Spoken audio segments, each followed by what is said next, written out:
When the nights are darkest and your voice has vanished into the silence, there's something sacred that begins to stir. Not a thunder, not a fire, but a whisper, a gentle echo from eternity that speaks straight into the marrow of your weariness. My grace is sufficient for you. And when you hear that, really hear it, not with your ears, but with your soul, it changes everything. You don't need a stage to collapse. Sometimes the weight of life falls on you quietly, privately. There are no cameras rolling, no sympathetic crowds, just you and the ache, the kind that can't be described in words, the kind that turns breath into burden. You sit in a room full of people, and yet you're miles away, buried beneath invisible griefs. Your body is present, but your spirit, it's crawling. Some days, prayer feels like trying to scream underwater, silent, suffocating, and unheard. You want to cry out, but the words dry up before they can rise. All that's left is a groan too deep for language. Have you ever been there? That deep? You see, the world is loud. It shouts about power, image, achievement. It tells you to stand tall, fix your posture, show your strength, hide your tears. But heaven is different. Heaven moves in whispers. Heaven leans in when no one else does. And when the darkness surrounds you so tightly that you can no longer see your own hands in front of your face, heaven sees you still. Not only sees, but draws near. God does not wait at the finish line clapping from a distance. He steps into the pit with you, into the anxiety, into the heartbreak, into the loneliness, into the moment where you think, I can't do this anymore. He is not watching your struggle from some untouchable throne. He is present, personal, powerfully near. When you're too broken to stand, He kneels beside you. When you fall silent, He speaks peace over you. When you forget how to hope, He reminds your heart of who He is. You may be surrounded by silence, but you're not surrounded by emptiness. For in that silence is a whisper that has outlived centuries, kingdoms, and battles. It's the same whisper that hovered over the chaos in Genesis, the same one that calmed the stormy sea. It is still speaking now. My grace is sufficient. Sufficient not just for the easy days, sufficient not just when you're feeling faithful, but sufficient when your faith is flickering, when your strength has been scraped thin, when you feel forgotten by heaven. That's when grace arrives, not late but perfectly timed, not cheap but weighty, not small but infinite. And here's what makes it all the more powerful. Grace doesn't wait for your strength. It comes because of your weakness. It doesn't ask you to get it together. It embraces you when you're coming undone.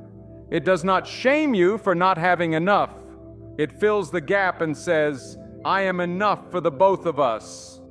The truth is, the threshold of pain is often where divine encounters begin. The place where you run out is the place God steps in.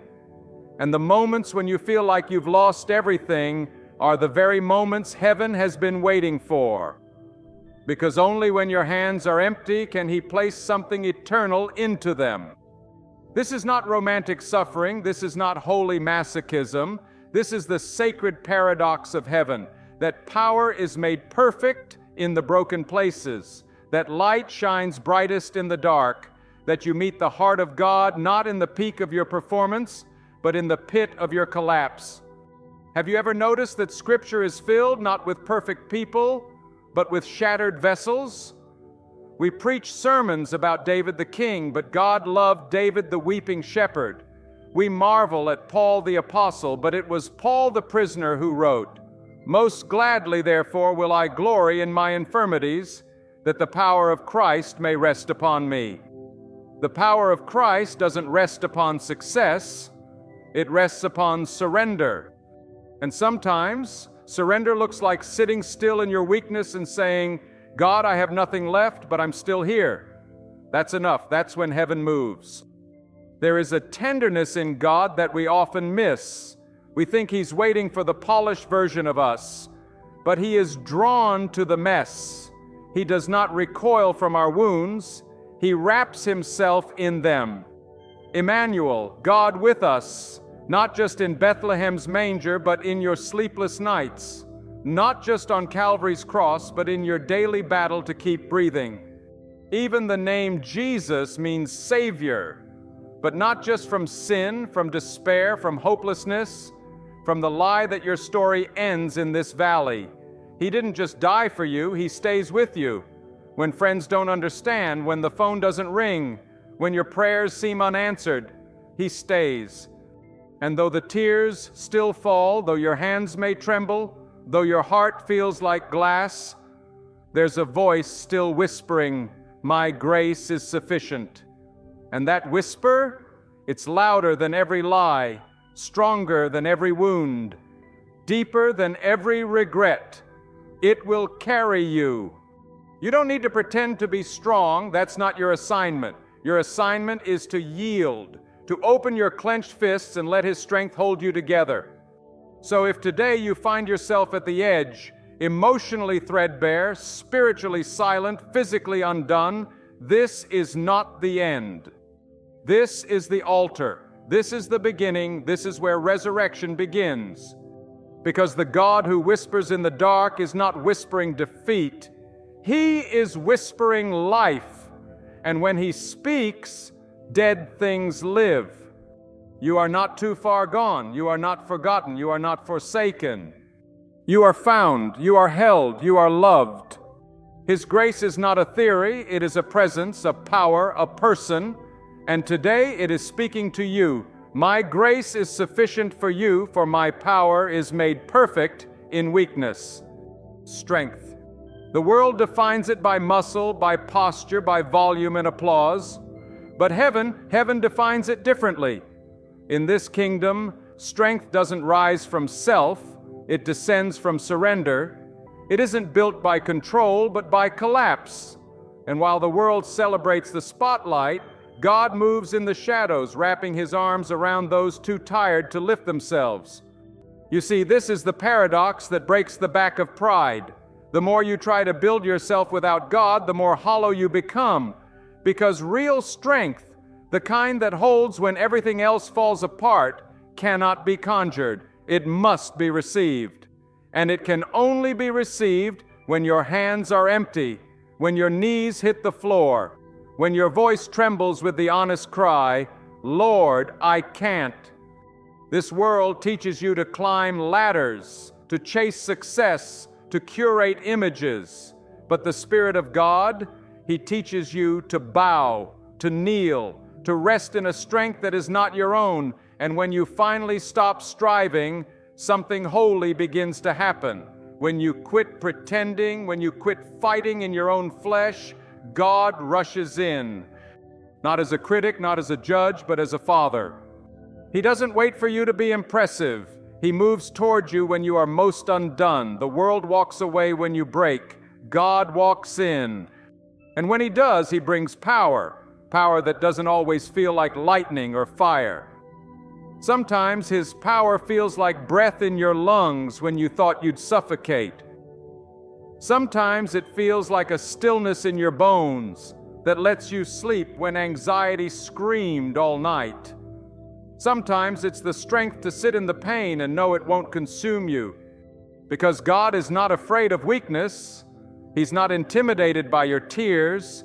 He's not exhausted by your questions. He steps into the rawness with relentless mercy and says, "Let me carry you." When the world says push harder, God says fall into me. When the world says fix it, God says let me heal it.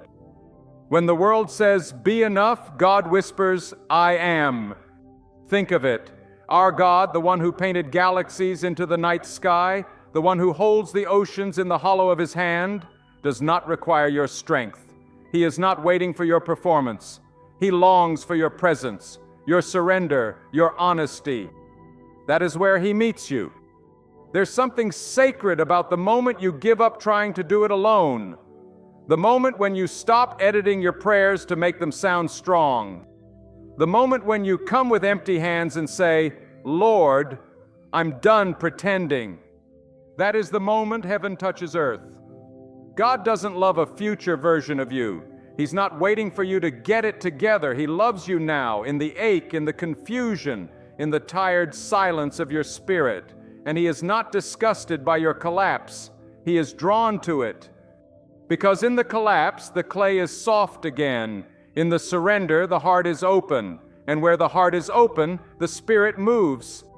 So, if you feel like everything is falling apart, if the prayers aren't coming out right, if the strength is gone, if all you can do is cry, know this: you are not failing. You are being positioned. You are being softened for a strength that is not of this world. You are not being abandoned. You are being held. You are not being punished. You are being pursued. God doesn't teach strength through success. He teaches it through surrender. This is not weakness that leads to death. This is weakness that leads to life, to newness, to the kind of power that shakes kingdoms not through force, but through faith. The kind of power that changes families, alters futures, heals legacies. The kind of power that begins where yours ends. So no, you don't have to be the strong one, and not anymore. You don't have to keep holding everyone together when you're falling apart. You don't have to hide behind fake smiles and flawless performances. God is not impressed by your image. He is moved by your authenticity. And when you finally say, I can't, He says, now I can. Because His strength is not given to those who fight for it. It's poured out upon those who kneel. It is not earned by might. It is released through trust. And when you stop running from your weakness and start resting in His grace, you will experience a power that does not come and go with your feelings, that does not depend on your success, that cannot be shaken by failure. A power that stays, a power that holds, a power that resurrects what this world tried to bury. So let your knees hit the ground not in defeat but in invitation.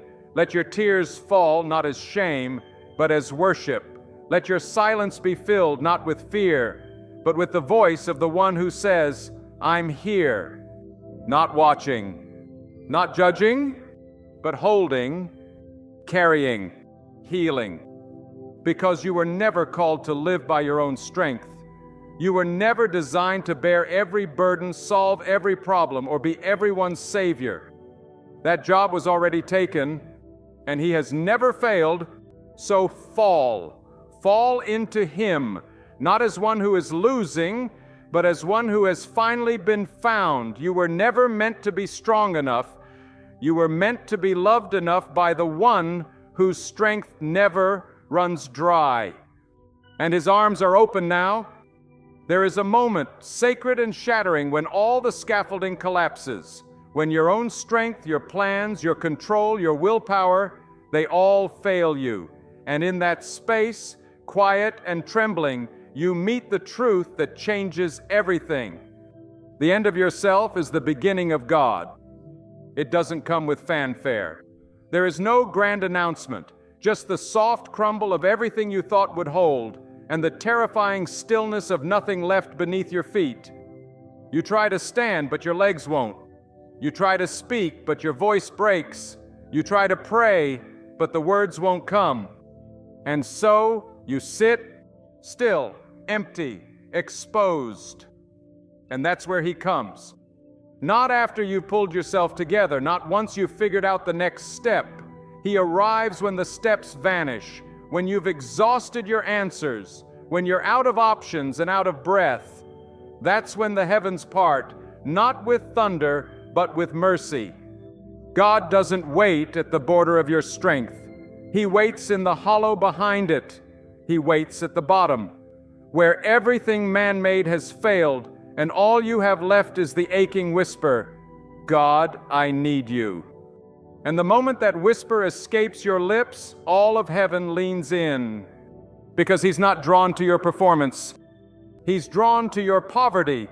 Blessed are the poor in spirit, Jesus said, for theirs is the kingdom of heaven. Not the rich in pride, not the full in self, but the poor in spirit, those who've come to the end of their own ability and find in that sacred emptiness the overwhelming fullness of God. You see, what the world calls weakness, God calls readiness. What the world mocks as collapse, heaven calls the soil of miracles. There's a divine irony in how grace works. It waits. It doesn't fight for space in your strength. It waits for surrender. It waits for you to stop striving, for you to stop pretending, for you to stop trying to be God. Because the moment you stop trying to be God is the moment you finally make room for Him to be. When you're holding everything together, you may feel powerful, but you're also closed. Grace can't move in a clenched soul. But when your hands open in surrender, when your heart breaks open in desperation, grace floods in, and not a trickle, not a whisper, a river, a rushing, overwhelming wave of mercy, strength, and love that covers everything the world said would destroy you. The truth is, we spend much of our lives building identities around strength. We build walls out of our achievements. We craft resumes from our successes. We mask our pain with productivity. But when all of that falls, when the walls collapse and the masks shatter, you find out who you really are. And more importantly, you find out who He really is. He is not the God of the polished. He is the God of the undone. He is not the God of the perfect. He is the God of the broken. He is not the God of the elite. He is the God of the least. So if you are standing in the ruins right now, if the thing you built has burned, if your strength has bled out onto the floor, lift your eyes. You have not been abandoned. You have been invited. Invited into a life that does not rely on your ability to manage, but on His power to redeem. A life where your identity isn't anchored in how much you can do, but in what He has already done. A life where weakness is not a liability, it's a launching pad. This is the great reversal of the kingdom. Up is down, strength is surrender, death is the path to resurrection, and endings are just disguised beginnings. You weren't meant to carry it all. You weren't meant to know the answers. You weren't meant to fix yourself. You were meant to abide, to lean, to rest, to fall into arms that will never drop you. So let go. Let the tears fall. Let the breath shake. Let the walls come down. You are safe here, not because the storm is over, but because the anchor holds. You don't have to be unshakable. He is. You don't have to be enough. He is. You don't have to be okay. He already knows, and He's staying anyway. That's the scandal of grace. It shows up when you least deserve it. It lifts you when you least expect it. It holds you when you can't hold yourself.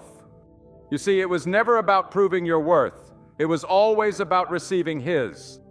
So if today you feel like your strength has run out, congratulations, you're finally ready. Ready for the kind of strength that doesn't collapse. Ready for the kind of peace that doesn't leave. Ready for the kind of love that doesn't require performance. You're not standing at the edge of failure. You're standing at the threshold of a miracle. Because the end of you is the beginning of Him. You walk through a crowded street with a practiced smile. You answer, "I'm fine," before anyone finishes asking. Your shoulders are straight, your head is high, your words sound confident, but no one sees the weight dragging behind your ribs like an anchor. No one sees what you cry into your pillow. No one hears the questions that never leave your mind. No one knows how long you've been pretending. But God does. You've mastered the art of appearing strong while feeling like you're falling apart. You've become fluent in the language of survival, smiling through heartbreak, laughing through tears, performing strength while your soul silently bleeds beneath the surface. There's a kind of pain that's too quiet to be noticed, too deep to be explained. And that's the kind that God notices first. You may fool the world, you may hide it from your friends, but you cannot and need not hide from Him. He sees the invisible burdens, the ones you carry behind closed doors, the weight of responsibilities, the sting of past regrets, the wounds from words spoken long ago that still echo in the corridors of your memory. He knows the battles you fight in the middle of the night when you think no one else hears. He knows the toll it takes to look put together when you feel like dust. And He's not distant. He is not looking down from the heavens with arms crossed, waiting for you to be strong enough to deserve His help. No, He is right there, in the secret shadows of your suffering, in the breathless moments of despair, in the long nights when your thoughts scream louder than your prayers. He does not recoil from your pain, He runs to it. The psalmist said, "You have searched me, Lord, and you know me." Not just the version of me that shows up on Sunday, not just the polished, filtered, dressed-up parts, the unspoken thoughts, the unseen sorrows, the broken places I won't even admit to myself. And what's more staggering, He doesn't just know it all, He stays.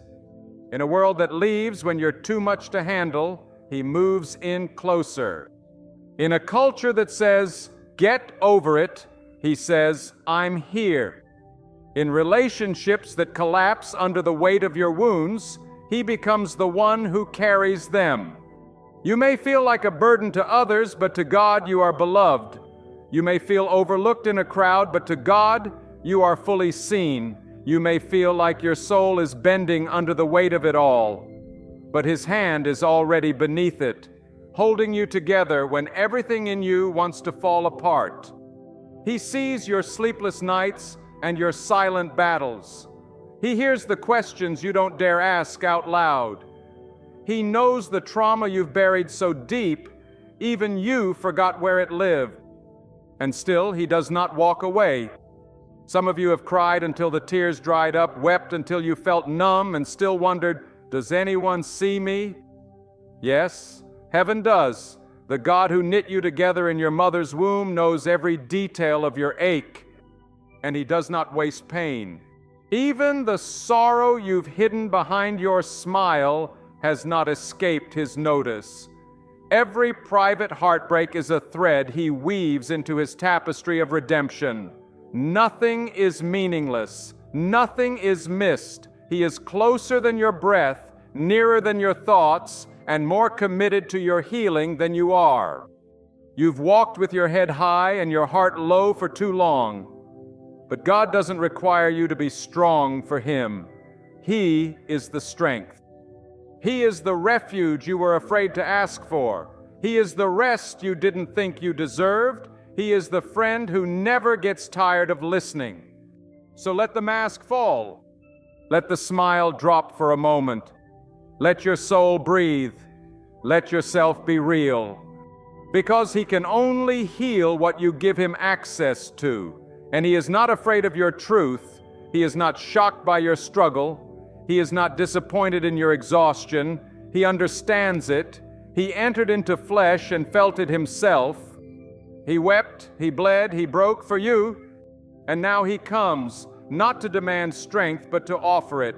Not to fix your image, but to fill your soul. Not to change your story, but to redeem it. There is nothing noble about pretending to be okay when you're not. There is no badge of honor in silent suffering.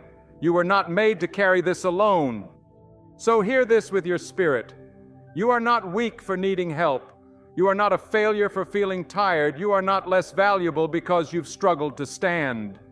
You are a soul worthy of restoration. And the one who holds galaxies in His hand is also holding space for your healing. You've hidden the weight for long enough. It's time to lay it down, not at the feet of someone who might walk away, but at the feet of the one who already died to carry it. There is grace for the groan, mercy for the mess, power for the worn and weary. So if today your public face is breaking, let it break. If your mask is slipping, let it fall. If the smile has become too heavy to hold, let it go. You don't need to pretend anymore. God sees, and what He sees, He heals.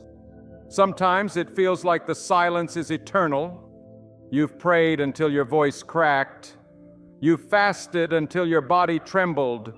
You've waited days into weeks, weeks into months, and still the heavens feel closed. You whisper, "Where are you, God?" But there's no reply. You cry, "I can't do this anymore," and nothing seems to shift. You fall asleep begging for a sign and wake up to the same storm. But just because heaven is quiet doesn't mean heaven is absent. You are not unheard. You are not ignored. You are not forgotten. God is not pacing the floor, trying to come up with a plan. He's not late. He's not distracted. He is intentional, strategic, sovereign, and yes, He is near. Right now, nearer than your next breath. But we've been taught to equate noise with presence. We think that if we can't feel Him, He must have left. If we don't hear Him, He must have gone silent. But the truth is, some of God's greatest work is done in the quiet, in the shadows, in the soil of waiting. Because silence is not neglect. Silence is often strategy. Think about it. When a seed is planted, it is buried in darkness. There is no sound, no evidence of change, no flash of light. But in that silence, under that soil, life is forming. Roots are stretching. Foundations are being laid. Faith is the same. God often grows us in the dark before He ever displays us in the light. He is never still. He is never stagnant. Even when you don't see it, even when you don't feel it, He is moving. You may not hear His voice, but He is sculpting your spirit. You may not sense His hand, but He is shaping your character. You may not understand His ways, but He is aligning everything for your good. Sometimes God delays the answer so that He can deepen the vessel, because it's not just about what you're waiting for, it's about who you're becoming while you wait. It's not just about the blessing, it's about the strength to carry it without letting it crush you. And often, the weight of waiting becomes the weight that builds your endurance. But oh, how we hate the waiting. We live in a culture of immediacy. Instant messages, instant delivery, instant results. But God doesn't operate on Amazon Prime. He operates on eternity's timeline. And sometimes eternity's timeline includes silence. Not to punish, not to tease, but to train you to trust beyond what you can see. Because trust that only survives when God speaks is not trust, that's comfort. But trust that clings to Him when all is quiet, that's faith. And that's what pleases Him. That's what draws heaven close. That's what terrifies hell. Delay is not denial. The promise is not dead. It's just not on your schedule. And sometimes He lets the silence stretch long enough to stretch your roots deeper. Deeper into His Word. Deeper into His presence. Deeper into your identity in Him. Not in what He gives you, but in who He is for you. The Israelites wandered for 40 years. Joseph waited in a dungeon. David hid in caves. Even Jesus waited 30 years before the fullness of His ministry began. But none of that waiting was wasted. Because God doesn't waste anything. Not the sleepless nights, not the unanswered prayers, not the confusion, or the longing, or the pain. It's all being used, it's all being redeemed, it's all forming something in you that glory will rest on. And sometimes the very thing He's forming in you during the delay is the strength to carry what you're asking for. Because a blessing given too soon can become a burden. Anointing without refinement can lead to collapse. He loves you too much to hand you what you're not yet ready to steward. So He waits, not in indifference, but in wisdom. Not with crossed arms, but with outstretched hands, whispering, "I'm still here, I'm working, keep trusting me." And trust in its purest form is not passive, it's active, it's worship in the silence, it's faithfulness in the dry seasons, it's continuing to walk when there's no sign in sight, continuing to believe when everything in you says quit. This is the furnace where real faith is formed. So if you're in the middle of a delay, don't despise it, don't curse it, let it break you open, let it draw you deeper, Let it push you into the heart of God in ways you never would have pursued in ease. And when the time is right, when heaven says now, nothing can stop the move of God in your life. The floodgates will open, and the very thing that once looked like delay will become the platform for divine acceleration. But in the meantime, rest in this truth. You are not lost, you are not left behind, you are not alone. The silence will not last forever. And even now, in this very moment, the hand of God is closer than your pulse, steady, sure, sovereign, building something in you that cannot be shaken, preparing something for you that cannot be stolen, writing a story with a glory that only silence could prepare you to carry. So breathe. You don't have to understand, you just have to hold on, because God is nearer than you think, and His timing, though mysterious, is always perfect. Even in the silence, He is God. Even in the stillness, He is love. Even in the waiting, He is working. There comes a moment when everything you once leaned on begins to crack. The relationships you depended on become distant. The routines that gave you security start to fail. The habits you thought were harmless suddenly can't carry the weight of your sorrow, and every fallback plan you had quietly slips out from under you. You reach for the usual comforts, but they're gone. You reach for people, but they're silent. You reach for distractions, but they no longer numb. And it feels like loss. It feels like punishment. It feels like you're being stripped bare. But it's not destruction, it's preparation.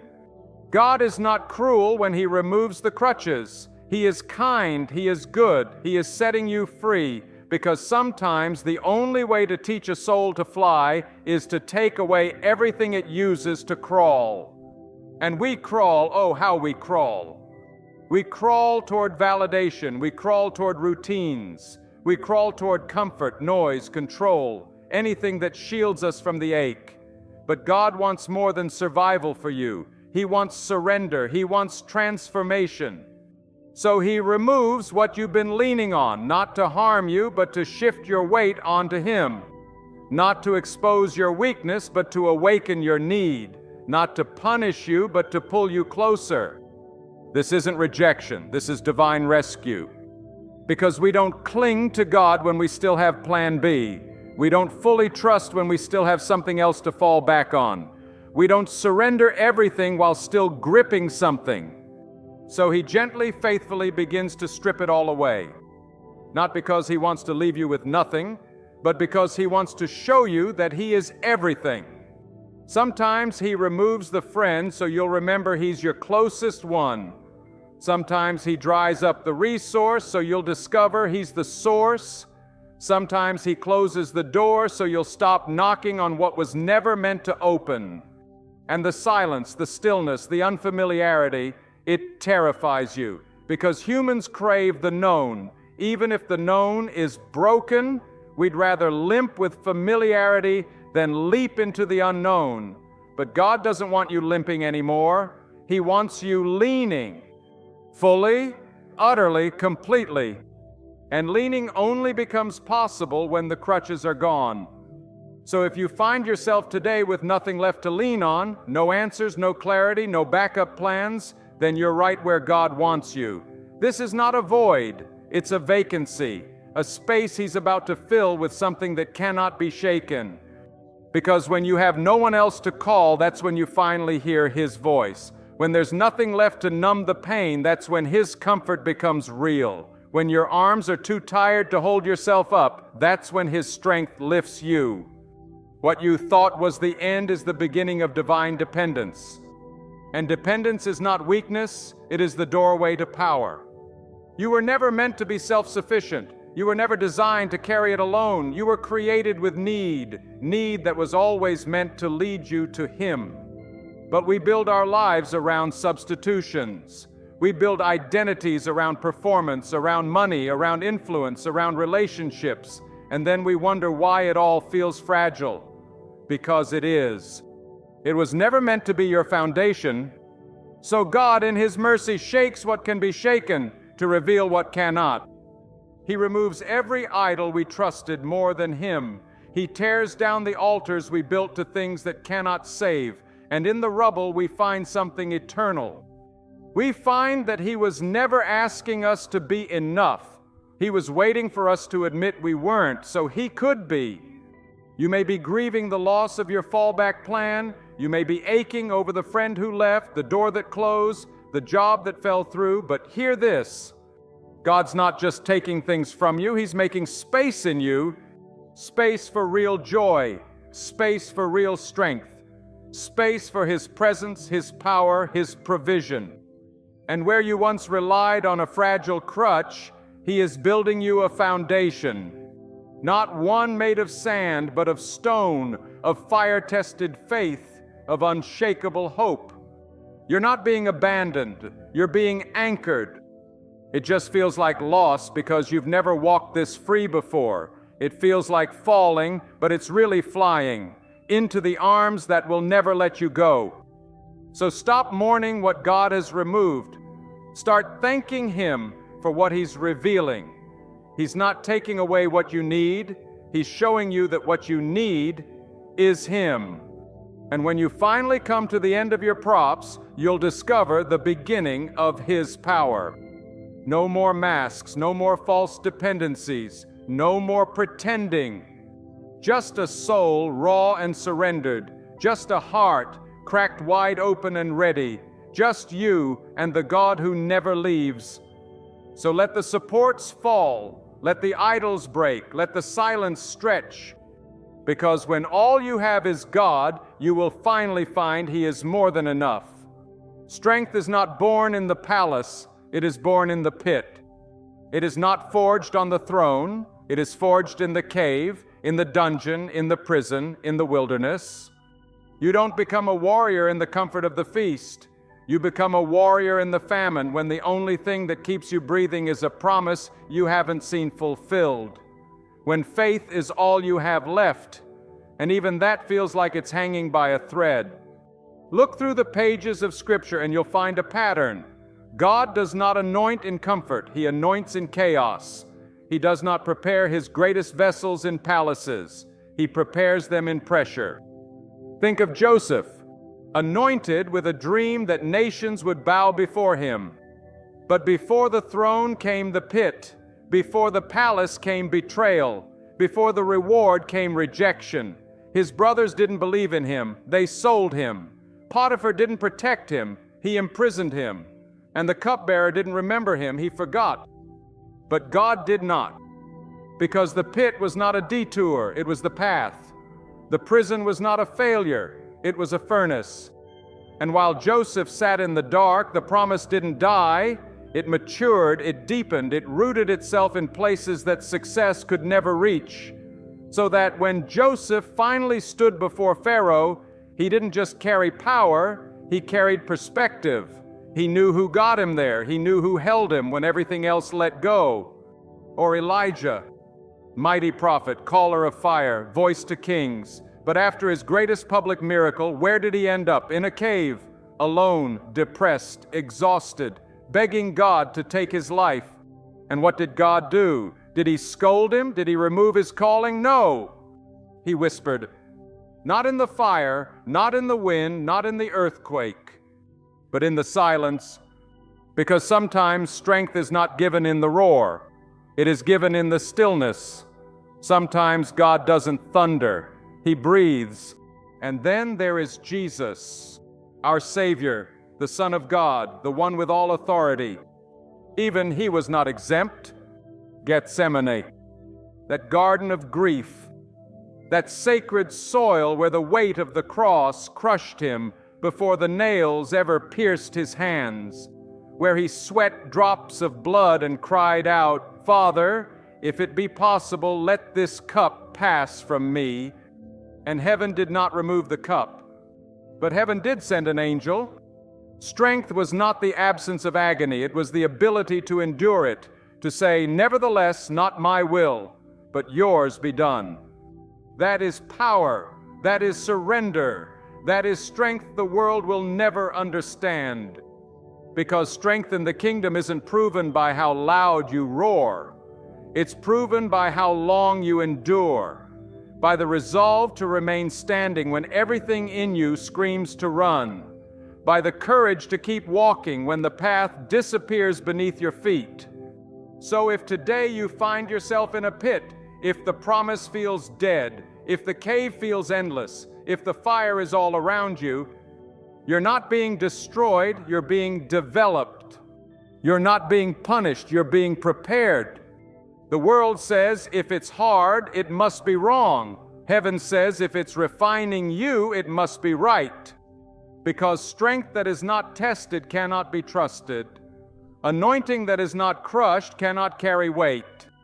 God is not interested in making you impressive. He is interested in making you unshakable. So don't despise the battle. Don't curse the furnace. Don't fear the cave.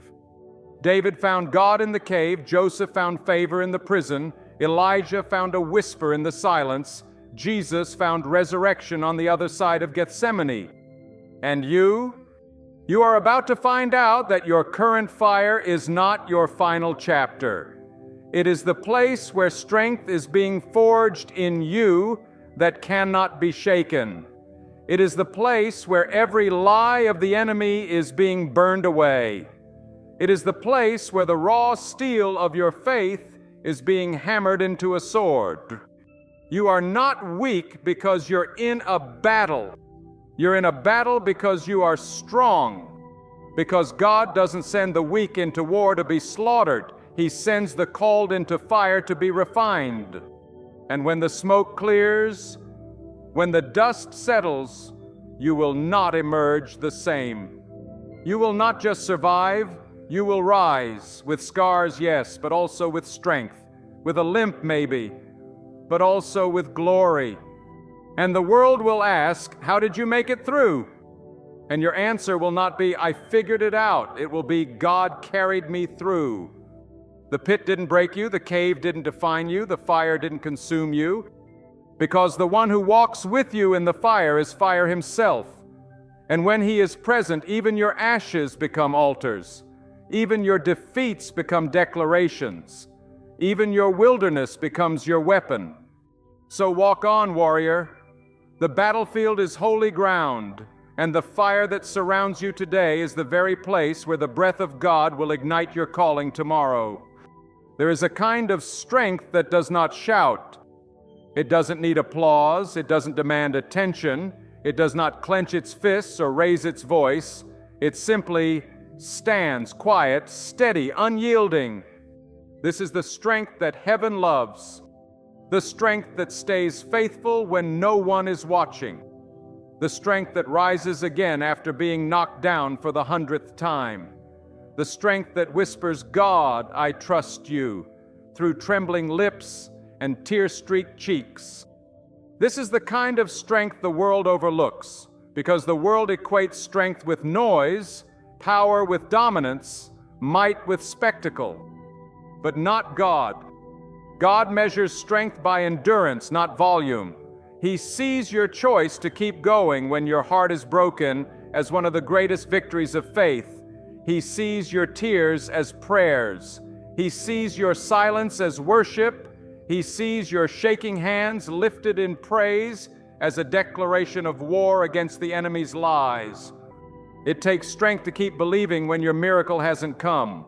It takes strength to get out of bed when sorrow has soaked into your bones. It takes strength to smile at others while carrying a grief you've never dared to name. It takes strength to stay faithful in the middle of unanswered questions. And that kind of strength is not human.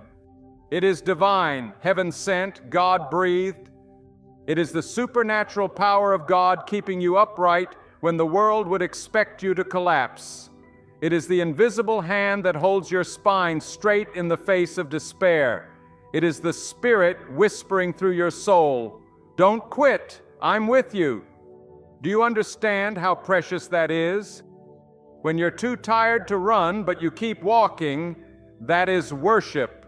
When your heart is heavy, but you still say, God, you are good, that is warfare. When everything in you says quit, but you lift your hands and say, nevertheless, that is power. Not the kind that this world understands, but the kind that shakes hell, because the enemy expects you to break. He expects your silence to mean surrender. He expects your tears to mean defeat. But when you keep worshiping, when you keep praying, when you keep showing up to the fight with no sword but faith, you terrify him. Because he knows that kind of strength does not come from flesh and blood. It comes from the Spirit of the living God dwelling in a surrendered heart. It comes from someone who has been emptied of everything and filled with grace. Someone who has nothing left, but still holds on. Someone who knows the fire is real, but walks through it anyway. That is the kind of strength God gives, not loud, not boastful, but eternal. It is not proved by public victories, but by private obedience. You don't have to move mountains to be strong. You just have to keep walking through the valley when there's no map, no light, no end in sight. Just trust. Strength is when you cry and still show up. Strength is when you doubt and still obey. Strength is when you're afraid, but you take the next step anyway. That's what faith looks like in the fire. Not the absence of fear, but the presence of perseverance. Not the absence of weakness, but the decision to keep moving in spite of it. So let the world misjudge your silence. Let them mistake your tears for fragility. Let them assume you're not strong because you're not loud. God sees. And He says, "Blessed are those who endure," because enduring faith is rare. Enduring faith is fierce. Enduring faith costs something. It costs comfort. It costs control. It costs the right to understand everything before you obey. But it gains heaven. And heaven is watching, cheering, rejoicing every time you choose trust over bitterness, surrender over striving, stillness over panic. This quiet strength is not just about survival, it's about victory. A kind of victory that doesn't always look like trophies and titles. Sometimes it looks like tears and trembling hands. Sometimes it looks like someone kneeling in prayer after everyone else has walked away. And heaven counts that as a win, because God isn't counting your miracles. He's counting your endurance. He's counting the number of times you said yes when you could have said no. He's counting the number of steps you took in the dark. So don't be discouraged by how small your faith feels. It's not the size of your faith, it's the object of it. And if your faith is in Jesus, even mustard seed faith can move mountains. Even whisper prayers can shatter chains. Even broken hallelujahs shake the throne of heaven. You don't need to roar to be a warrior. You just need to stay, to stand, to trust. And in doing so, you unleash a strength not of this world, a strength that outlasts storms, endures fire, and leaves a legacy of unshakable grace. You are stronger than you feel, because the strength within you is not yours, it's His, and His strength never runs out. So stay in the fight. You may feel small, you may feel overlooked, but you are not unseen and you are not unarmed, because the quiet strength of God inside you is louder in heaven than 1,000 voices shouting without faith. There are wounds on your soul that no one sees. Not the scars on your body, but the ones carved deep into memory. Wounds from betrayal, from abandonment, from words that should never have been spoken. And maybe you've spent years hiding them, years trying to pretend they never happened, years trying to cover them up with smiles and success. But the truth is, they never left you. They still ache, still bleed beneath the surface, still whisper that somehow you're broken beyond repair. But let me tell you the truth, heaven knows. Your scars are not shame, they are proof. Proof that you survived, proof that grace met you in the middle of your darkest hour, proof that what tried to destroy you failed. In God's hands, your weakness is not a blemish, It's a brushstroke. Your story is not a mess to be hidden. It's a canvas for His glory. Because grace doesn't just cover the perfect parts. Grace paints beauty into the brokenness. You think your wounds disqualify you, but they may be the very reason you were called. God doesn't choose people who have it all together. He chooses the broken, the bruised, the rejected, because it is in their lives that His power is most clearly seen. He uses cracked vessels so that when the oil pours out, everyone knows it's not the vessel, it's the anointing. He uses shattered hearts so that the light can shine through the cracks. He uses the rejected to gather the forgotten. He uses the bleeding to heal the wounded. He uses the weak to confound the strong. It doesn't make sense to the world, but it's heaven's signature. Moses stuttered, David failed, Peter denied, Paul persecuted. And still God wrote redemption through them. Not because they were flawless, but because they were surrendered. So stop hiding your wounds. Stop apologizing for your past. Stop thinking that God is waiting for a cleaner version of you. He wants you now, exactly as you are, scars and all. Because the scar is where the light gets in, and the scar is where the light gets out. The scar is not the sign of defeat, it's the seal of grace. It's the mark of a battle fought and overcome. It's the testimony of a night you didn't think you'd survive, but did. It's the proof that God didn't leave you, He carried you. So don't erase the evidence of His mercy. Don't silence the story of your deliverance. Let people see the wounds that have healed. Let them feel the fire you've walked through. Let them hear the testimony of a soul that almost gave up, but didn't. Because someone needs to know that healing is possible. Someone needs to know that grace still finds the broken. Someone needs to see your scars and believe that they too can be whole again. You thought your past disqualified you, but in the hands of the Redeemer, it qualifies you to speak freedom to the captives. You thought your shame would silence you, but God is turning it into a sound of victory. You thought your wounds made you weak, but they are the very place His strength is being displayed. This is the kingdom, a kingdom where ashes become beauty, where mourning is clothed in joy, where sorrow becomes a song, where graves become gardens. And you are not a cautionary tale. You are a living monument to mercy. You are a walking testimony of what grace can do. You are the story God is writing, not in spite of your scars, but because of them. So stop wishing you had a different story. Stop comparing your journey to someone else's. You are not late. You are not behind. You are exactly where God can use you. Because when He looks at you, He doesn't see a liability.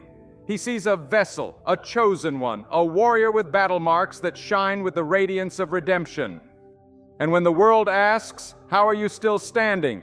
How did you survive that? How did you find peace again? You will point to the cross. You will point to the one who carried you when you couldn't carry yourself. You will say, it wasn't me, it was Him. Your life is not a disqualified mess. It is a divine masterpiece in progress. Every scar is a stroke of His grace. Every tear is a drop of His mercy. Every failure is a setup for glory. So hold your head high, not because you're flawless, but because you're forgiven, and your wounds, they aren't the end, they are the altar. They are the evidence that Jesus walks with you still. And because of Him, you are not just healed, you are whole, you are holy, you are His. You feel like something inside you has died. Not your body, your spirit. That once bright fire now flickers low. The dreams you carried for years feel cold in your hands. The promises spoken over you sound like fairy tales now, too far gone to reclaim. You try to worship, but the melody doesn't move you. You try to pray, but the words fall flat. It's like your soul is lying in a valley full of dry bones, silent, brittle, buried. And the question rises, can these bones live? The answer doesn't come from logic. It doesn't come from experience. It comes from heaven. Yes. Yes, they can live. Yes, what feels dead can rise. Yes, what you buried can breathe again. Not because of your power, but because of His. When the Spirit of God breathes on the dead, life returns. When He speaks to what has long been silent, the silence must break. When He calls your name in the darkness, even the grave cannot hold you. You may think it's over, but heaven calls it a beginning. Because the same God who breathed into Adam and turned dust into life, that same breath still moves, still speaks, still awakens. And He's standing over your valley now, not to condemn, but to command. Live. He's not afraid of the mess. He's not intimidated by the decay. He doesn't need a pulse to work a miracle. He only needs your surrender. And when He speaks, everything shifts. You've been living in a dry season. Your soul cracked from the drought. Your prayers feel empty. Your heart feels numb. But the rain is coming. Not in drops, in floods. Living water, fresh wind, holy fire. You are not forgotten in this wasteland. You are not abandoned in this valley. You are not disqualified because of what has died in you. The God who raises the dead is about to raise your faith, your joy, your calling. He is not finished. He is not distant. He is not silent. He is speaking now, and the dry bones are beginning to rattle. What looked like ruin is becoming resurrection. What looked like delay is becoming destiny. You thought this was the end, but God is just getting started. Because nothing is wasted in the kingdom, not the ache, not the silence, not even the death. He brings beauty from ashes. He makes rivers in deserts. He calls forth life from graves. You don't need to understand it, you just need to respond. So let the tears fall, let the ground shake, let your heart open again. And listen, there's a sound in the distance, a rustling, a movement, a pulse where there was none. Those are your bones. Your promise, your breath, your future, coming back together. You may have felt spiritually dead, emotionally numb, physically tired, but this is not your resting place. This is resurrection ground. He's rebuilding you, bone to bone, truth to truth, hope to hope. And when He's done, you won't look like the ruins of yesterday. You'll look like a testimony. You'll stand where you once lay. You'll walk where you once wept. You'll speak life where death used to reign. Because the same Spirit who raised Jesus from the grave now lives in you. Not a lesser spirit, not a diluted version. The same power, the same authority, the same breath. And that breath is moving right now. You may not feel it yet. You may not see the shift. But faith isn't built on feeling. It's built on promise. And the promise is this: I will restore the years the locusts have eaten. Not some, all. He will restore the joy you buried. He will restore the voice you lost. He will restore the time you think you've wasted. Nothing is too far gone. No season is beyond revival. No valley is too dry for God. So stand up in the graveyard. Lift your hands in the drought. Declare life where death has reigned. Because your Redeemer lives, and because He lives, so will you. This valley will not be your final chapter. This desert will not define you. This is the place where God shows off His power. And when the breakthrough comes, when the rain falls, when your bones begin to dance again, you'll know it was never by your might. It was by His Spirit.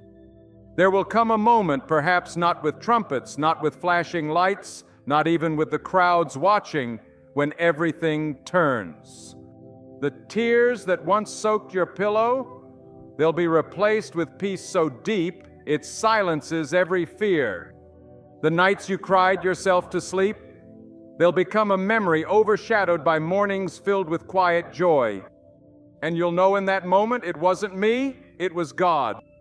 Because when the miracle arrives, when the answer you almost stopped praying for walks through the door, you'll realize something holy. You didn't get there by strength. You didn't get there by strategy. You got there by mercy. You got there by grace. And grace never asks you to earn it. It just meets you in the ashes and lifts you into resurrection. You won't be able to boast. You won't puff up your chest and say, I made it. You'll fall to your knees and say, if it had not been for the Lord who was on my side, He held you together when your world was falling apart. He carried you when your feet gave out. He stayed when everyone else walked away. That's what makes His strength so glorious. Not just that He lifts, but that He stays. Not just that He delivers, but that He walks through the fire with you until the flames lose their voice. And when the breakthrough comes, because it will, you won't look around and say, I finally figured it out. You'll say, He never left me. You'll say, He did it. You'll say, I was at the end, and that's where He began. You see, the beauty of God's strength is that it isn't loud until it's undeniable. It doesn't parade itself. It waits quietly in the background, holding you upright until the moment of unveiling, the moment when heaven pulls back the curtain and you realize you never once stood on your own. When the morning comes, when the door opens, when the prayer is answered, you will know it wasn't luck. It wasn't coincidence. It was God. You'll stand with shaking hands and a full heart, and the words will come naturally, He did it. And that moment will become a monument in your story, a marker that says, here is where God showed up for me.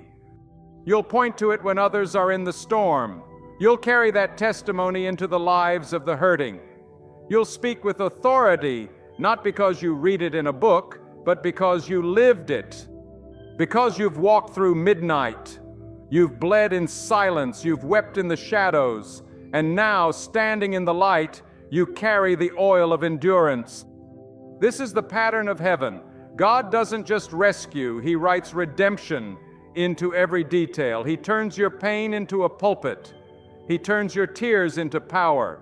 He takes your weakest hour and makes it the foundation of someone else's hope. And when you look back, you'll realize you didn't just survive. You were transformed. You came out of the fire not even smelling like smoke. You emerged from the flood not just alive, but radiant. You were held together by invisible hands that never let go. And you'll worship, not because you're strong, but because He was, because He is, because He always will be. You'll remember how close you came to giving up. You'll remember the night you almost walked away. You'll remember the lies that whispered, it's over. But you'll also remember the whisper that cut through the noise, I am with you. That's what held you, that's what carried you, that's what brought you here. So when others ask, how did you make it? Don't tell them about your discipline, don't tell them about your plans, point them to the cross, point them to the empty tomb, point them to the presence that met you in your deepest ache.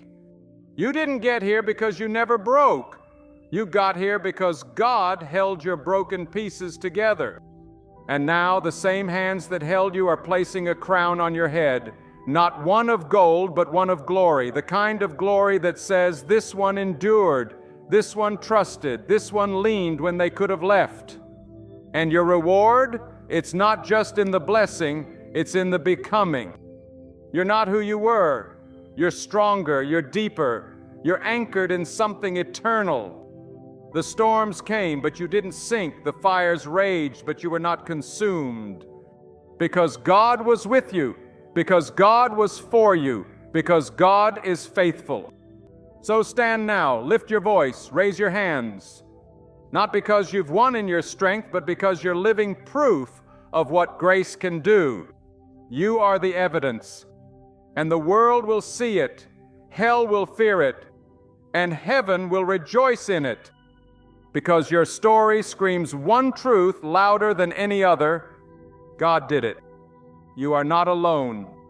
No matter how silent your surroundings, no matter how distant heaven may feel, no matter how invisible you seem to everyone around you, you are not and never have been truly alone.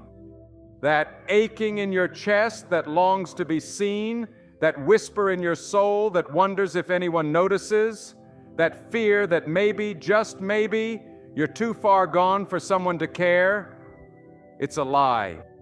Because right now, in this very moment, God is with you. Closer than your next breath, nearer than your shadow. So close He hears every heartbeat, sees every tear before it falls, knows every word before it leaves your lips. And when your heart is heavy, when your eyes can't cry anymore, when your body feels numb and your soul feels tired, He does not grow weary of you. He holds you. Even when you don't feel Him, even when you think your prayers hit the ceiling, even when you sit in stillness and wonder, where are you, God? He is there. You don't need goosebumps to prove it. You don't need a sign in the sky. You don't need everything to make sense. You just need to breathe. Because the God who walked into the garden to find Adam in his shame is the same God who walks into your despair to find you. Not to scold, not to punish, but to say, I'm still here. He didn't leave when things got hard. He didn't vanish when you doubted. He didn't walk away when you collapsed in the dark. No, He came closer.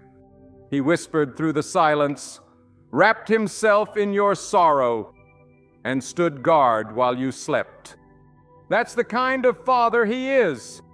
Not absent, not angry, but present, patient, persistent in love. You may have been abandoned by people, but you were never abandoned by Him. You may have been left behind in someone's story, but God has never left yours. You may have been rejected, ridiculed, forgotten, but heaven has your name written in fire, carved into the hands of the one who bled for you. And every time the enemy says, you are alone, God responds with thunder, never. He was with you in the diagnosis. He was with you in the accident. He was with you in the betrayal. He was with you when no one else stood beside you. Even in the moments you turned your back, He never turned His. Because His love is not transactional, it's covenantal. It doesn't depend on your behavior. It flows from His heart. And His heart is for you, right now. Not the better version of you, not the fixed version, not the stronger, wiser, more put together version. This version, the one with doubt in your voice and questions in your heart, the one who feels empty inside and wonders if they'll ever feel joy again. Yes, this version. He delights in you, and even when you don't understand His ways, you can rest in His presence. Because peace isn't the absence of pain, it's the presence of God in the middle of it. Peace isn't a feeling, it's a person, and He is with you. He walks through the fire. He sits in the silence. He guards you in the valley. He celebrates you on the mountaintop. He fights for you in the unseen places. You don't have to scream for Him to hear. You don't have to beg for Him to care. You just have to know He's already near. And sometimes His presence feels like power. Sometimes it feels like fire. Sometimes it feels like courage. But often it feels like a whisper, a quiet resolve, a holy stillness in the middle of chaos. It feels like strength when you thought you'd collapse. It feels like breath when you thought you'd suffocate. It feels like the courage to take one more step when everything inside you says, stay down. That's Him. That's Emmanuel, God with us. So don't mistake silence for absence. Don't confuse stillness with distance. And don't let the lies of the enemy convince you that you are alone in this battle. You are not. You are surrounded, upheld, loved, chosen. Even now, angels are standing guard. Even now, heaven is leaning in. Even now, the Spirit of God is strengthening you. And though your eyes may not see it, your soul can feel it. You are not forgotten. You are not forsaken. You are not unloved. You are carried, covered, crowned. You are seen. You are safe. You are His. So hold on. You may not have all the answers, but you have the one who is the answer. You may not feel strong, but He is your strength. You may not know the way forward, but He is the way. And He is not going anywhere. Weakness. It sounds like a defeat. feels like a flaw, looks like something to hide. The world tells you to run from it, to bury it, to compensate, conceal, and conquer it, because in the world's eyes, weakness is failure, a liability, a crack in your armor. But in heaven's eyes, it's a doorway to power, purpose, and presence. Because when you reach the end of yourself, when you can't fake it anymore, when you can't push through, when you collapse and finally admit, God, I can't, that's where His strength begins. Not before, not around, but right there, in the middle of the mess, in the center of the storm, in the depths of your exhaustion. That's where glory starts. The world trains you to hide your pain, to wear a mask, to build walls. But God trains you to bring it all to Him, raw, unfiltered, exposed. Because He cannot heal what you won't reveal. He cannot strengthen what you still pretend is strong. And there's nothing more powerful than a believer who has stopped pretending, a believer who brings their weakness to the throne instead of trying to muscle through life on their own. A believer who falls to their knees, not out of shame, but out of surrender. Because when you kneel, truly kneel, you stand taller in the Spirit than the proud ever will. And the enemy knows this. He knows the power of surrender. He knows the force of one broken worshiper who won't let go. He knows that weakness doesn't stop heaven, it activates it. So he'll try to shame you. He'll whisper, you're too weak, you'll never be used. He'll say, if you were really strong, you wouldn't be crying like this. He'll say, you're disqualified. But the devil is a liar, and he fears the moment you realize the truth. Your weakness is not your disqualification, it's your weapon. It is the very platform where the power of Christ rests. Paul said it clearly, I will boast in my weakness, that the power of Christ may rest upon me. Not boast in strength, not boast in intellect, boast in the very thing the world despises. Because God doesn't work around your weakness, He works through it, He fills the cracks, He pours Himself into the empty places, He builds His throne in the lowest parts of your soul. When you come to the end of your rope, He does not scold, He does not walk away, He steps in, takes over, and brings a strength that isn't from this world. A strength that doesn't collapse under pressure, a strength that doesn't break in the storm, a strength that doesn't depend on mood, energy, or willpower. A strength that comes from surrender. That's what terrifies hell. Not your ability, not your eloquence, not your resume, but your surrender, your honesty, your willingness to say, God, I'm weak, but I'm yours. Because in that moment, heaven roars, angels move, battles shift, miracles awaken. Not because you became strong, but because you stopped pretending to be. There is a power in this kind of faith, faith that doesn't need fireworks to believe, faith that still stands even with trembling legs, faith that refuses to give up even when there's no strength left in the flesh. That kind of faith, it moves mountains. That kind of surrender, it breaks chains. So if today you feel weak, if your body aches, your spirit is low, your tears fall without warning, don't run, don't hide, don't despair.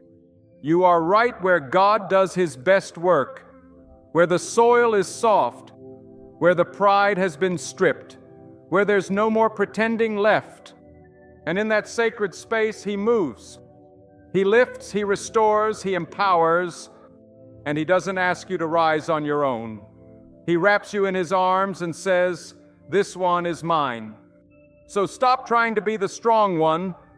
Let the world chase applause. Let others fight to look impressive. You've discovered the better thing, the secret place, the holy ground of surrender, the place where power begins. You don't need to be impressive to be impactful. You don't need to be flawless to be faithful. You don't need to be strong to change the world. You just need to be willing. willing to be broken, willing to be weak, willing to let the power of Christ flow through you in all your imperfections.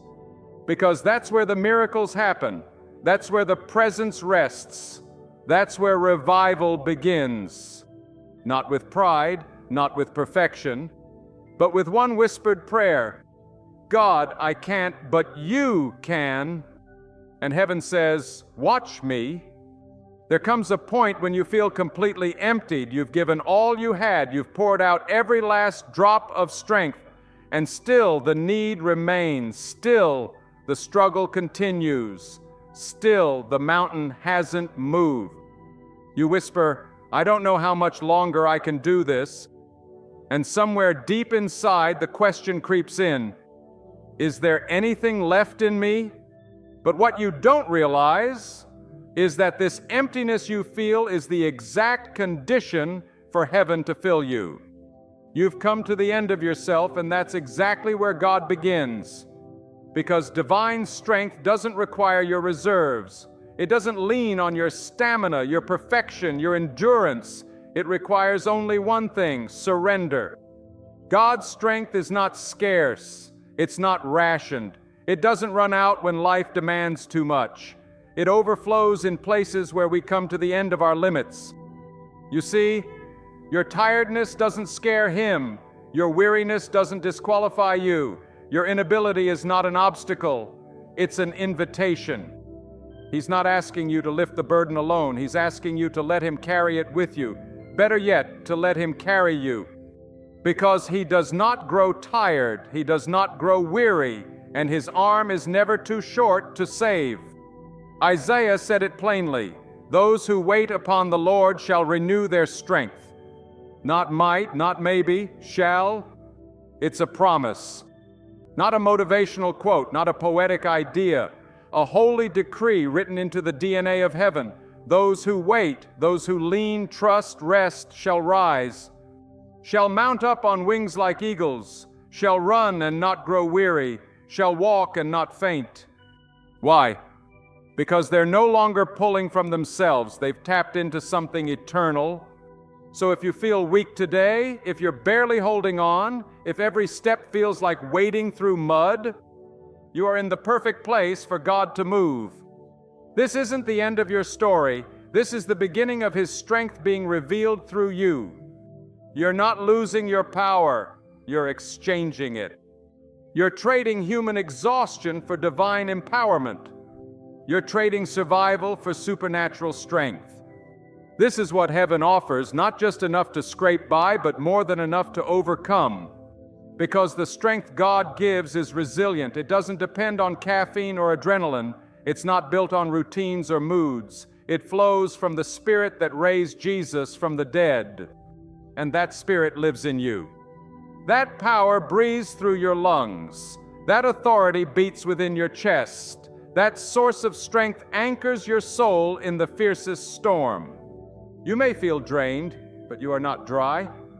You may feel finished, but God is just beginning. He is the God of overflow. He is the well that never runs dry. He is the manna in your wilderness, the water from your rock, the oil that doesn't cease to pour.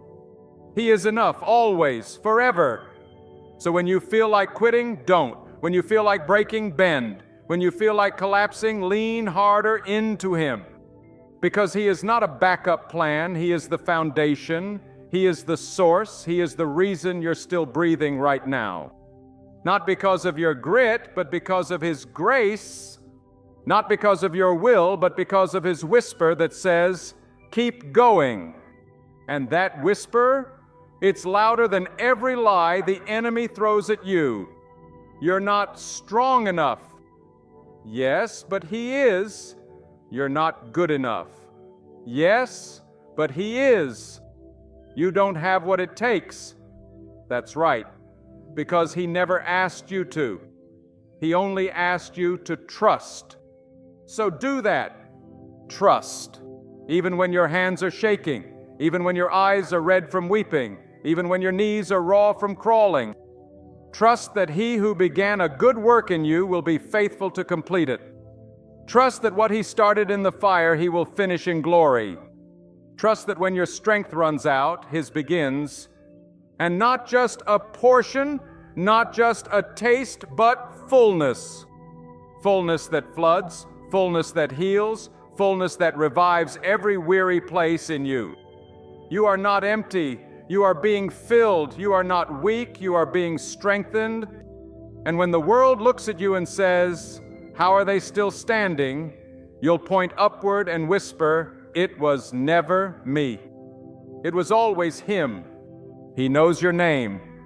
Before anyone else ever spoke it, before your parents chose it, before you knew how to spell it, He knew it.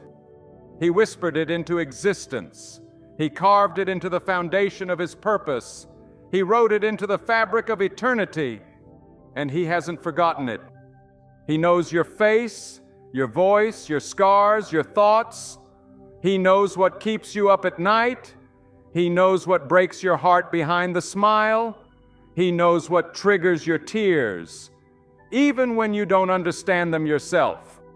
He sees you, not just the version of you that others see, not just the one that functions, performs, pretends. He sees the one who sits alone after everyone's gone, the one who wonders if healing is for everyone else but them, the one who walks through rooms feeling invisible. But to Him you are not invisible, you are irreplaceable, you are intimately known, and you are fully loved. Right now, not when you fix yourself, not when you become stronger, not when you finally get it together. Right here, right now, in the middle of your mess. That's the place He draws near. To the single mother weeping into her hands after the kids are asleep, He sees you. To the young man battling temptation behind a screen, He knows. To the elderly woman whose phone doesn't ring anymore, He remembers you. To the addict crying out in secret, He hears every sob. To the teenager lost in the crowd, begging for purpose, He's already walking beside you. God does not wait for you to become impressive. He moves towards you when you're most broken. He does not flinch at your flaws. He does not shrink back from your shadowed thoughts. He steps into the space where pain dwells and says, "I still choose you." Because His love isn't performance-based, it's presence-based. It's not a love that wavers with your faithfulness. It's a love that endures with His. Even if you feel like a failure, even if shame clings to your memories, even if you think you've gone too far, waited too long, messed up too much, He says, "Come." Not clean up first, not fix it first, just come. Come with the bruises, come with the baggage, come with the anger, the doubt, the questions. Because He is not offended by your honesty, He is moved by it. And when you come to Him as you are, you'll find that He has never turned away the brokenhearted. He has never rejected the desperate. He has never cast away the crushed. A bruised reed He will not break. He doesn't destroy what's already damaged. He heals it. And your healing does not intimidate Him. It delights Him. You were not created to carry shame. You were not designed to live in fear. You were not meant to suffer alone. He is the God who walks with the wounded, who kneels beside the outcast, who weeps with the grieving, who sits with the lonely, who stands with the weary. You don't need to yell to get His attention. You don't need to perform to keep His affection. You don't need to pretend to hold on to His approval. He knows, and He stays. When others walked away, when they said you weren't enough, when they left you to figure it out on your own, He came closer. And He's still here, still waiting, still ready. To restore what was broken, to rebuild what was lost, to breathe life into what was forgotten. He knows how deep the pain goes, and He knows how to heal it. Not by dismissing it, but by entering it, by bearing it, by transforming it. He is not just the God who sees, He is the God who saves. So cry if you must, collapse if you need, but don't believe for a second that you are unseen, because heaven sees you, not as a mistake, not as a failure, not as too far gone, but as chosen, as beloved, as His. And when the enemy whispers, "You're forgotten," you remind yourself, "I am engraved on the palms of his hands." That's not poetic language. That's eternal reality. He carries your name in the scars that saved you. So walk forward, not in shame, but in identity. You are not invisible. You are not forgotten. You are not alone. You are known. You are wanted. You are fiercely loved. And that will never change. It's not your performance that pulls heaven near. It's your posture. Not the way you stand in front of people, but the way you bow before God. He's not drawn to platforms. He's not magnetized by talent. He isn't stirred by how well you can pretend to be okay. He is moved by surrender, not the dramatic stage surrender, the real one, the kind that happens in secret, the kind that trembles, the kind that whispers, "I can't do this without you." Because God is not looking for the strongest. He's looking for the honest. He's looking for the hearts that stop performing and start yielding. He's looking for souls that drop the mask and say, "If you don't carry me, I'm not going to make it." That is the altar he inhabits. That is the space where the fire of God falls. Not the polished place, not the filtered life, but the raw places, the places you try to hide. That corner of your heart where shame still lingers, that moment in your past you don't speak of, that weakness you wish you could erase, that's the place God wants to dwell. That's where his glory rests. That's where he begins to build something holy. He doesn't come to the stage you create. He comes to the altar you surrender. Because fire doesn't fall on pride, it falls on sacrifice. And the greatest sacrifice isn't your achievements, it's your heart. When you place your identity, your control, your image on the altar, when you stop performing and start depending, that's where heaven descends. That's where chains break. That's where strength flows. That's where glory begins. You see, we're taught that God wants perfection, but he doesn't. He wants permission. Permission to enter the rooms you locked, permission to touch the wounds you've protected, permission to be God in places you've tried to manage yourself. Because he can't fill what you're still trying to control. He can't heal what you won't admit is broken. He can't release power into hands that are still clenched in fear.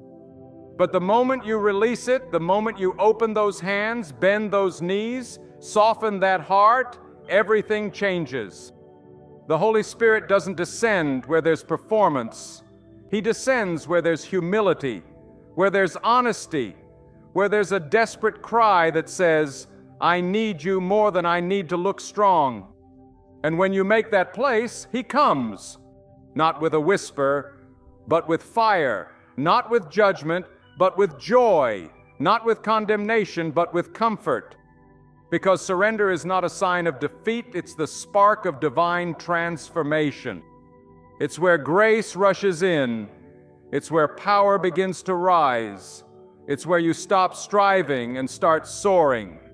So if you're tired, not just physically, but spiritually, stop trying to hold it all together. Let it fall. Let the walls come down. Let the image break.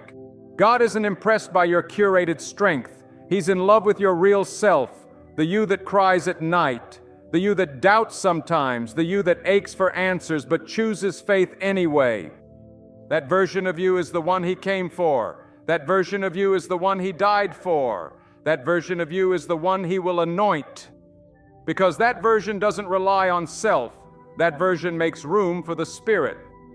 And the Spirit doesn't just come to decorate, he comes to take over, to make you new, to fill you with joy that can't be stolen, to give you strength that doesn't rely on caffeine, applause, or performance, to raise you into someone you could never become on your own. But it only comes through surrender. So today, not tomorrow, not when life is easier, not when you've earned it, right now, as you are, with all your questions and cracks and trembling breath, open your hands. Breathe out the lie that says you need to be strong. Exhale the pressure to keep performing, and whisper the words that unlock heaven. I can't, but you can. And then wait, because when those words leave your lips, the floodgates open. The heavens roar, angels are dispatched, peace begins to flow, strength rises from the ashes. And what began in brokenness becomes a blaze of divine power. Not because you performed, but because you surrendered. That's what God blesses. That's where He moves. That's how revival starts. Not with a show, but with a cry. Not with a spotlight, but with a sacrifice. Not with noise, but with a whisper from a surrendered heart saying, "Have your way, Lord." And when you say that, He will. He always does. The fire will come. Not maybe, not someday, not if, it will. Scripture never promised that we would be spared the furnace. It promised that when the flames rise, God will be with us inside them, not watching from a distance, not sending help from heaven while staying safe on His throne, but with us in it. Because real strength is not the absence of suffering, it's the presence of God in the middle of it. Think of the 3 Hebrew boys, Shadrach, Meshach, and Abednego, thrown into the fiery furnace, bound, condemned, mocked. And yet they didn't burn. The flames couldn't touch them. Why? Because they weren't alone. Nebuchadnezzar looked into the fire and saw not 3, but 4 men walking freely. The 4th had the appearance of a divine presence. God didn't send an angel to bring them out. He stepped into the flames Himself. That is your God. Not far off, not abstract, but Emmanuel, God with us, even when the heat turns up. And just like them, you may feel the fire, it may sting, it may press, it may try to choke the life out of you, but it will not consume you. You will come out refined, not reduced, stronger, not scarred, free, not bound, because fire cannot destroy what God protects. Yes, the fire tests you, but it also proves you. It burns away what can't stay and reveals what always was. Your faith, your endurance, His presence. There are lessons that only fire can teach. Lessons about dependence, about surrender, about how close God really is when life falls apart. It's in the furnace that you find the deepest intimacy. It's in the trial that you discover the depth of grace. And here's what's even more beautiful. You don't even smell like smoke afterward. You're not marked by the trial, you're marked by His presence in the middle of it. People will look at you and say, "You don't look like what you've been through." That's because you've been through it with Him. You didn't escape it. You endured it. You walked straight through it, and His hand never let go. That's what makes your story powerful. Not that you avoided the storm, but that you walked through it and came out unshaken. The world respects strength, but heaven honors surrender. The world celebrates avoidance, but heaven celebrates endurance. The world runs from the fire, but the Spirit of God walks into it with you. So if you're in it now, if the heat is rising, if the pressure feels unbearable, if you're wondering, "God, why is this happening?" Don't panic. You are not being punished. You are being purified. You are not forgotten. You are being forged. God doesn't waste the fire. He uses it. He uses it to refine your faith, to strip away the false comforts, to make your prayers real, to show you that He is all you need. You don't come out of the fire the same. You come out with fire in your bones. You come out with authority. You come out with a testimony that shakes the gates of hell. The devil thought the fire would silence you, but it gave you a new song. The enemy hoped the flames would consume you, but they refined you into a weapon. This is not just a moment of suffering. It is a commissioning, a preparation, a holy shaping. So don't fear the furnace. Face it with confidence, not because of your own strength, but because of who is in there with you. And here's the truth. The presence of God in the fire is better than the absence of fire without Him. Because fire has a purpose. It wakes up what's been asleep. It burns away what no longer belongs. It clarifies what's eternal. And when you walk through it, you'll find He's not just a God of deliverance, He's a God of development. He doesn't just rescue, He transforms. He doesn't just remove you from trial, He uses it to release something greater in you. So stop asking for escape, start asking for endurance. Stop begging to be pulled out. Start trusting in what He's building in you while you're in it. You're not walking through fire alone. You never were. He's been beside you every step, not always removing the heat, but always bearing it with you. You are never closer to His heart than when the fire surrounds you. And when you come out, because you will, you'll carry His fragrance. You'll carry His authority. You'll carry His power. And no smoke, not a trace, because the fire couldn't touch what belongs to God. Your scars are sacred, not just signs of pain, but signs of power, not just reminders of what hurt you, but testimonies of what healed you. You see, this isn't just your survival story, it's someone else's roadmap to freedom. Your breakthrough isn't just for you, it's for the ones watching, hoping, praying, God, if you can do it for them, because you are living proof that grace is real, that God is near, that the impossible bows to faith. You are the evidence that hell lost again. You didn't just walk through fire, you walked out carrying a flame. You didn't just endure the battle, you were made into a warrior. And now your life speaks louder than your words. The way you keep loving after betrayal, the way you still serve when no one applauds, the way you keep rising after every fall, it speaks. It declares the faithfulness of a God who doesn't quit, even when you almost did. There's someone watching you now, wondering if God still comes through, someone who thinks their life is too broken to fix, too shattered to shine again. And they need your story, not your polished version, not your highlight reel. They need the raw, the real, the battle-tested truth that says, I've been where you are and He brought me through.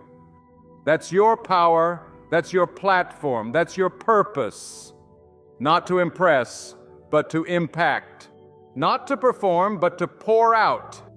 You were never called to hoard your healing. You were called to hand it out, to stretch your hands toward the next wounded soul and say, come, there's room for you in grace too. This is how heaven moves, not just through pulpits and preachers, but through everyday people who carry the scent of redemption. People like you, people who've bled, who've wept, who've wrestled, and now walk with a limp and a testimony. This is the divine paradox. The thing the enemy used to try to destroy you becomes the very thing God uses to deliver someone else. Your pit becomes your pulpit. Your prison becomes your platform. Your pain becomes your purpose. So don't hide your journey. Don't mute your testimony. Don't wait until it's all wrapped up in a bow. Speak from the middle if you have to. Tell the story with tears still fresh in your eyes. Because it's not your perfection that sets people free, it's your presence, your transparency, your willingness to say, I don't have it all figured out, but I've met the one who does. You're not disqualified by your struggle, you're qualified by your surrender. God doesn't need a perfect vessel, He needs a willing one. And if you can say, Lord, use me, scars and all, He'll pour through you in ways you never imagined. Your story has power, not because it's flashy, but because it's real, because it cost you something, because it came through nights of agony and days of silence, because it was formed in fire and blessed in brokenness. So let your scars show. Let them preach. Let them point to the cross. Let them scream grace to a world addicted to image and performance. Because when people see your healed wounds, they won't see shame. They'll see resurrection. They'll see the fingerprints of a Savior who doesn't give up. And you? You'll walk with fire in your eyes and peace in your steps, knowing that nothing was wasted, not the pain, not the weight, not the tears. It was all preparation. Preparation for a calling you couldn't carry when you were strong in your own strength. Preparation for a ministry that only broken vessels can hold. Preparation for a glory that only comes through surrender. So hold your head high. Your story isn't just your story. It's someone's deliverance. It's someone's hope. It's someone's confirmation that God still redeems. You are not just surviving anymore. You are stewarding. You are leading. You are lighting the way for the next one. And that is holy. You are not what life did to you. You are what God is doing through you. You may feel like a product of your past, the trauma, the heartbreak, the betrayals. You may have worn labels for years that said broken, unworthy, too far gone. But those labels are lies. They are not your identity. They are not your name. They are not your truth. Because the moment God steps in, He rewrites everything. You are not the addict. You are the anointed. You are not the failure. You are the forerunner. You are not the mistake. You are the miracle. This is what grace does. It doesn't just patch you up. It transforms you. It doesn't just rescue you from your past. It launches you into a future you didn't even think was possible. And the process, it may be messy. It may feel slow. It may take you through valleys and deserts and nights so dark you question the light. But in every moment, something is being built. Something is being forged. You are becoming unshakable. Because roots don't grow on mountaintops. They grow in the valley, in the dark, in the soil of pressure and pain and perseverance. That's where depth is formed. That's where real transformation happens. And make no mistake, transformation is the goal. Not a better version of your old self, but a new creation. Not just healed, reborn, not just fixed, redefined. You are not returning to who you were before the pain. You are rising into who you were always meant to be. And that new identity, it's not built on performance, it's built on promise. It's not rooted in what others said about you, it's rooted in what He says about you. Chosen, set apart, a royal priesthood, a vessel of light in a world choking on darkness. And when you begin to walk in that identity, not perfectly, but authentically, everything changes. Your steps become stronger, your voice becomes clearer, your presence becomes heavier, carrying the weight of glory, not shame. People start to notice, but they can't quite explain it. There's something in your eyes, something in your words, something in the way you carry pain without being consumed by it. It's not ego, it's not charisma. It's authority. The kind that only comes from walking through the fire and coming out with the fourth man beside you. The kind that says, I've been through hell, but heaven lives in me now. The kind that whispers into the darkness, I know who I am, and I know whose I am. This is the strength of identity, not rooted in titles or platforms, but rooted in Jesus. Rooted in His blood, His sacrifice, His resurrection, His Spirit alive in you. That's your power. That's your center. That's your source. So when the winds blow, you don't break.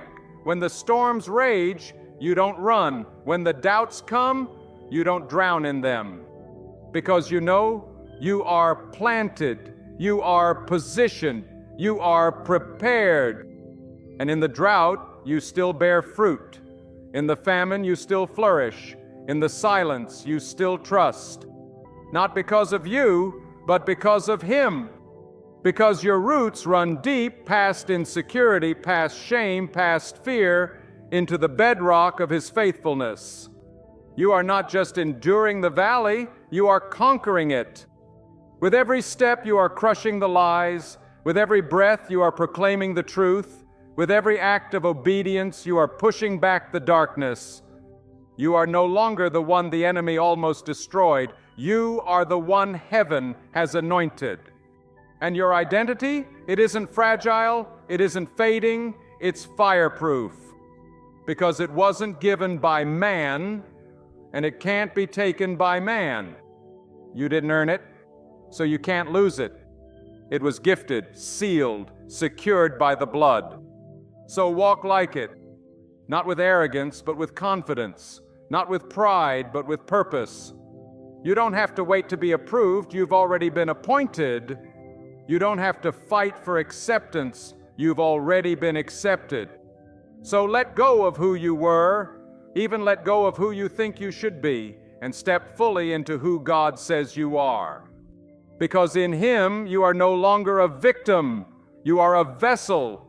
You are no longer defined by your past, you are defined by His presence.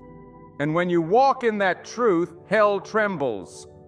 You will rise again, not by willpower, not by sheer determination, not because you figured it all out, but because the one who holds your future is not finished with your story. This is not your ending, this is your awakening. The world told you that weakness was a flaw, that failure was final, that brokenness disqualified you. But heaven declares something louder, that what the world calls ruined, God calls ready, that where man sees ashes, God sees a beginning. You are being raised, not just to survive the storms of life, but to overcome them. Not just to get by, but to shine like a city on a hill. Not just to recover, but to walk in resurrection power. Because God doesn't restore you halfway. He doesn't piece you back together just to leave you fragile. He breathes life into dry bones until they dance. He turns mourning into movement. He turns graves into gardens. And you, beloved, are rising from the ashes, not limping, but running. You thought your best days were behind you, but your best days are the ones touched by His glory, and His glory does not fade, it grows, it expands, it multiplies through surrendered lives. Yes, you've been broken. Yes, you've cried more tears than anyone knows. Yes, you've fallen short, stumbled hard, doubted long. But still, here you are, breathing, standing, surrendered. And heaven is not silent about it. Angels celebrate every step you take forward. The Father smiles at every breath you release in faith. The Spirit rejoices at every battle you endure with perseverance. You were never meant to walk this path alone. You were created to lean, to depend, to rest in the shadow of the Almighty. And when you rest in Him, you rise in Him. Stronger than before, bolder than before, more radiant than before. Because this strength, it's not human, it's divine. It is resurrection strength. The same power that raised Jesus from the grave, yes, that power, now lives in you. Not a lesser version, not a diluted dose, the same power. It fills your lungs when anxiety tries to choke you. It steadies your hands when fear wants to paralyze you. It anchors your soul when the storm rages. You are no longer fighting for victory. You're fighting from it. So when darkness whispers, "You're finished," respond with truth. "No, I'm just getting started." When doubt says, "This is too much," respond with faith. "But God is enough." When shame hisses, "You'll never overcome," respond with identity. "I already have by the blood of the Lamb." Because this isn't just about you, it never was. Your healing is for the hurting. Your deliverance is for the bound. Your testimony is a sword in the hands of heaven. You are not just a survivor, you are a signal to others that if God did it for you, He can do it for them. That's why you must rise. That's why you will rise. Not to prove something, but to proclaim someone. Not to make your name great, but to make His name known. And as you rise, your life becomes a beacon, a fire on the hill, a light in the midnight hour, a voice crying out, "He is faithful, He restores, He raises the dead." You're not just walking into a new season, you're stepping into legacy. Heaven is writing through your life, and what's coming next will be marked by glory. So shake off the dust, wipe the tears, straighten your back, lift your eyes. You are not finished. You are not too far gone. You are not forgotten. You are chosen, anointed, redeemed, strengthened by grace. And now, you don't just carry survival, you carry fire, you carry freedom, you carry purpose. Let that purpose burn again. Let it roar through your bones. Let the world see what heaven has done. Because when you were at your weakest, God showed up in power, and that power is still flowing, still moving, still raising. So run your race and finish it with joy. Let every step you take be a declaration that God keeps His promises. Let every word you speak echo with redemption. And let your life preach one final everlasting truth. I was broken, but He made me whole. I was weak, but He made me strong. I was finished, but He made me new. Now rise, child of God, it's your time. The grave is empty, the stone is rolled away, and you are alive.